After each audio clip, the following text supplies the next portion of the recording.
Hey, how's it going, gamers? In my last video, I showed you guys how the primary attribute system worked by breaking down how each attribute scales with gear, so you can learn how to build a great and balanced kit. Well, in this video, we're going to go over the best enchantments for every piece of gear, which is how you take a great kit to the next level. Just a heads up, this is going to be a long video because there's a lot to cover, and it took me months of playing the game and reading the wiki to learn all of this, but I've added timestamps for you so you can skip to whichever gear slot you're most interested in. Before we get started, let me quickly define some terminology for the new players. Primary attributes are things like strength, vigor, and dexterity, and these can appear as enchantments on certain gear slots. Secondary attributes are things like action speed and buff duration bonus, and these are just substats of one of the primary attributes. For example, action speed comes from dexterity, and buff duration bonus comes from will. After learning how secondary attributes are generated from primary attributes, you might be thinking that the primary attribute enchantments are always going to be the best, because they give you a lot of secondary attributes rolled up into one enchantment. But we're going to see that isn't always the case, because in certain gear slots, we can actually just directly roll values of secondary attributes that are much higher than what the primary attribute would have given us for that specific substat. A good rule to note is that the primary attribute enchantments are great on the head, feet, and hand slot, but not that great on the chest or leg slot. This is because the maximum value of secondary attribute enchantments you can roll is higher on chest and leg pieces compared to your helms, boot, or gloves.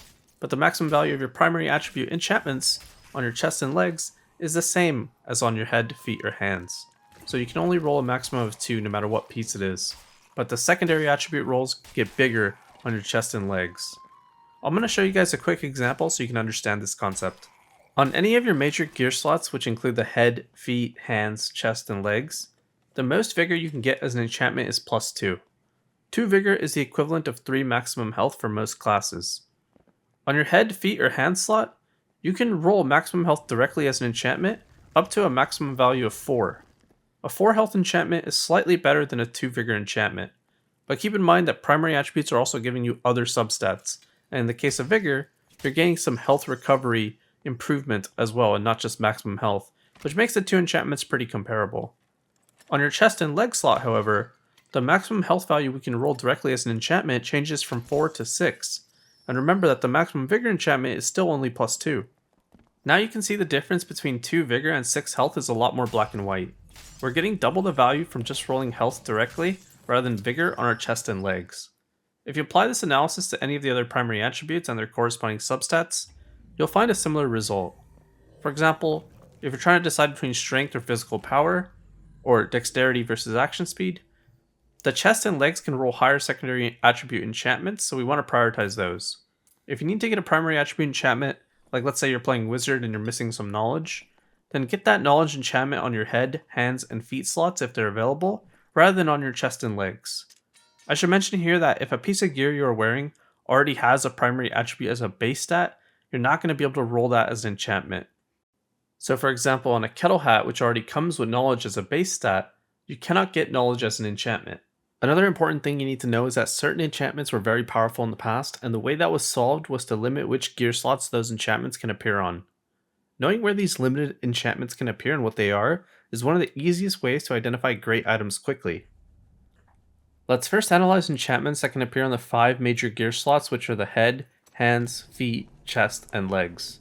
On the screen I'm going to list out the limited enchantments you should know about on these 5 gear slots. Movement speed enchants are best in slot for pretty much every class because of how important movement is in the game, and they can appear on the feet and leg slot. They can appear as a flat or percentage value, but a good rule of thumb to follow is that flat values will be higher than percentage values at the maximum rolls. For move speed, the perfect roll would be 5 movement speed, and if you ever see this enchant appear on any pants or boots, you know you have something worth good money.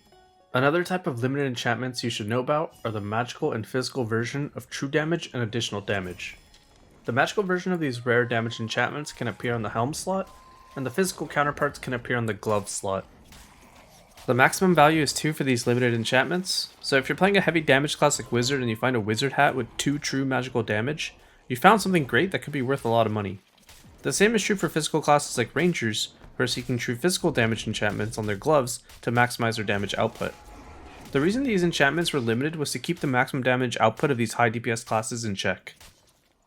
The last limited enchantment you need to know about among these 5 gear slots is the magical healing enchantment, which can appear on the chest and has a maximum value of 3 magical healing. This enchantment is best in slot for clerics and warlocks that are running a magical healing build. This enchantment will also be best in slot for future healing classes like druid potentially. Now that we know all the limited enchantments that are available, we can quickly identify some great gear. But most pieces of gear are going to have multiple enchantments, so let's also take a look at what other enchants we can get besides the limited ones. Every class can utilize damage, so physical power and magical power enchantments are very powerful, and they can appear in virtually any item slot.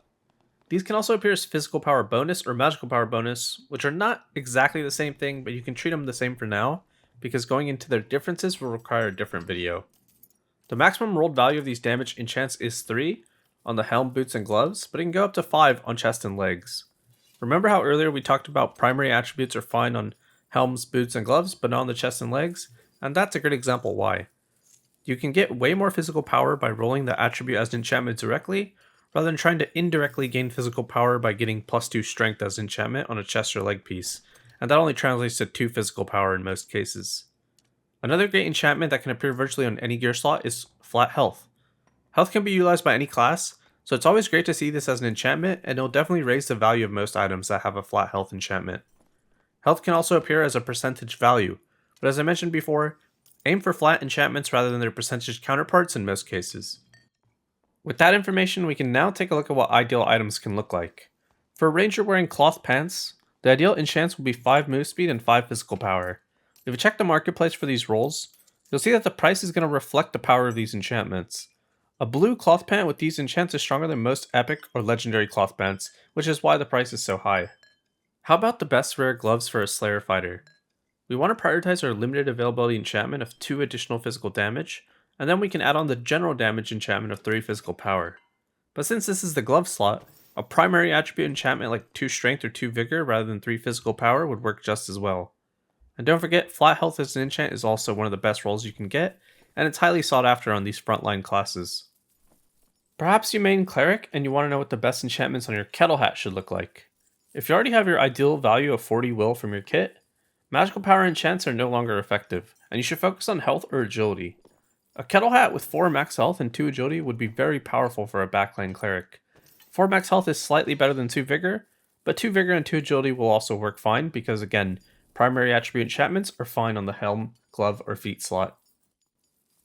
Let's take a look at best boots for warlocks. Warlocks are all about kiting, so the best blue occultist boots you can find for them is probably one that has both the limited availability movement speed enchants. That would be 5 flat move speed and 1.5% move speed bonus, which is the maximum roll for move speed bonus. If you can't find these, then 5 movement speed and 4 max health, or 5 move speed and 2 agility would work just fine. Remember, the limited enchantments are usually non-negotiable, especially the movement speed enchants because every class needs movement speed. Some classes like a backline Cleric can skip getting true magical damage on their helm because they might be healing focused, but movement speed enchants are best in slot for any class in any game mode. One last example I want to look at is the best rare chest piece for a bard. Bards have a variety of chest options, but we can look at Wanderer attire as an example. The ideal Wanderer attire for a bard should have 5 physical power and 5 physical power bonus. This is equivalent to having 10 strength on your chest, but getting double damage enchants like that is super rare and it's worth a lot of money. A more realistic chest to aim for is 5 physical power and flat health up to 6, or something similar. As a reminder, we want to avoid primary attributes on our chest and legs because the secondary attribute rolls are just so much higher.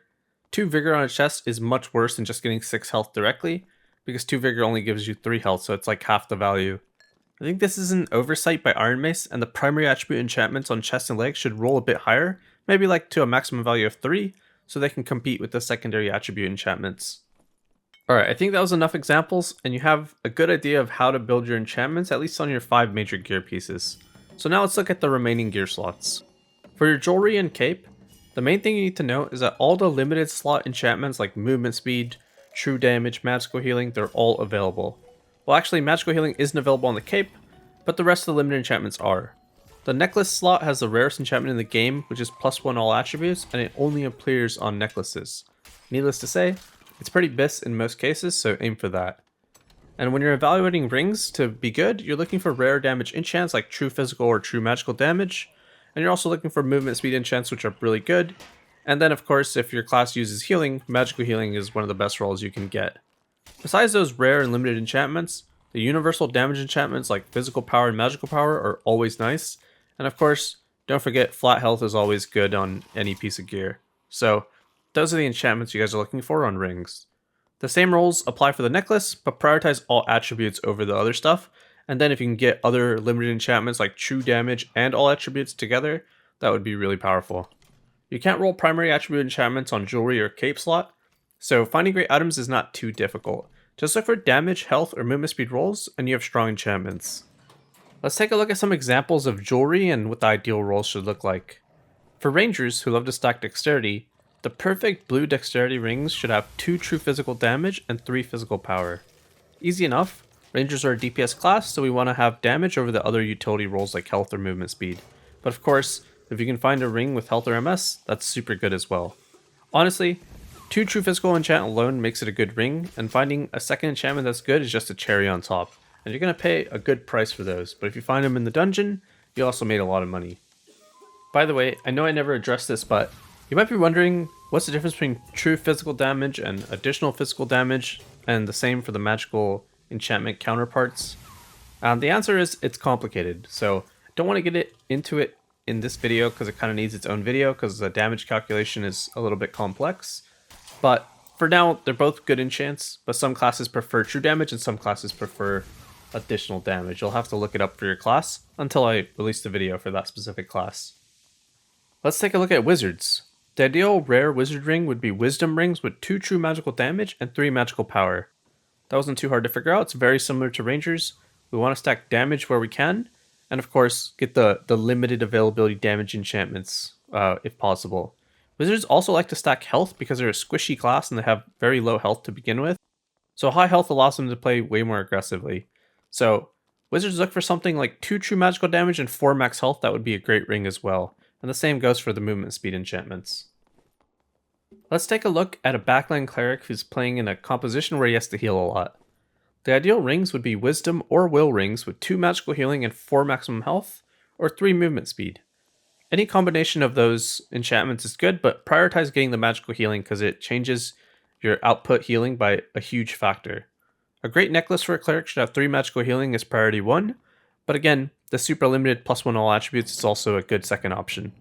Needless to say, the perfect necklace then would be one that has both +1 all attributes and 3 magical healing, but you're not going to find something like that for cheap, and if you do find one in the dungeon, make sure to sell it for the right price.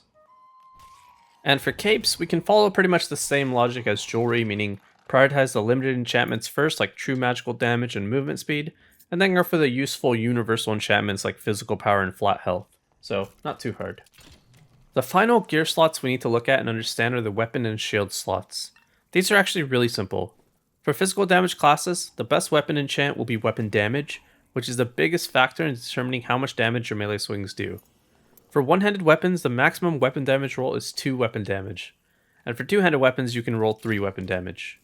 After weapon damage, the next priority is the universal damage enchantments like physical power and physical damage bonus. On one-handed weapons you can roll up to 3 phys power, and on two-handed weapons the maximum roll is 6 physical power, and the same is true for the bonus. Keep in mind, you can actually roll both physical power and physical power bonus together, meaning you can stack insane damage on weapons. Knowing this, we can see that the ideal purple rapier, for example, would have 2 weapon damage, 3 physical power, and 3 physical power bonus. Unlike on your armor pieces though, the base damage of the weapon is also rolled. Be sure to look up the maximum value of the base weapon roll so you aren't getting ripped off. This is especially important in two-handed weapons, which usually have a wider range of base weapon damage rolls. Let's take a purple crossbow as an example. A purple crossbow can have a base weapon damage of 43, 44, or 45 weapon damage. So if you find a purple crossbow that has a +2 weapon damage enchantment, but the base weapon damage is only 43, don't get too excited because that crossbow is no better than one with 45 base weapon damage and terrible enchantments. So keep in mind, for weapons, base damage is a huge factor in determining their worth, and you can reference the Dark Darker wiki to see what the base damage can roll, or simply just browse the marketplace and hover all the options to get an idea of what the base damage rolls are. For your shields, you cannot roll weapon damage, but you can roll a variety of defensive enchantments like armor rating and magic resistance. The ideal one-handed shield should have 15 armor rating as an enchantment, but potentially 15 magic resistance as well. Other great enchantments on shields are projectile damage reduction, physical damage reduction, and magical damage reduction. You can also get flat health, which we know is always good. The great thing about shields is that the total types of enchantments they can have is very restricted, so finding great shields is actually quite easy and cheap. This is a reason why great heater shields and bucklers are super cheap on the marketplace, because it's not too rare to find one with good rolls because they just don't have too many rolls to begin with. For any other gear slot, finding a blue piece with 2 ideal rolls would cost you a lot, but for shields, it's pretty common. So we finally did it. We managed to cover all of the gear slots and what type of enchantments are ideal in them. Of course, there's going to be some variance depending on your class and what type of team comp you're in or what game mode you're playing, but I just wanted this to be a general guide which could serve as a starting point for newer players. In the future, I'm going to make class-specific guides that'll go even more in depth on the best gear slots, the best enchantments, the best perks, the best abilities for that specific class, and also dive into how the mode or team comp you're playing can affect those decisions. Let me know in the comments below which class you want to see a guide for first, and I'll just start making them by order of most requested.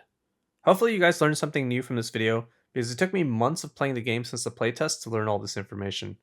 If you enjoyed this content, please like the video, subscribe to the channel, and let me know what you want to see next.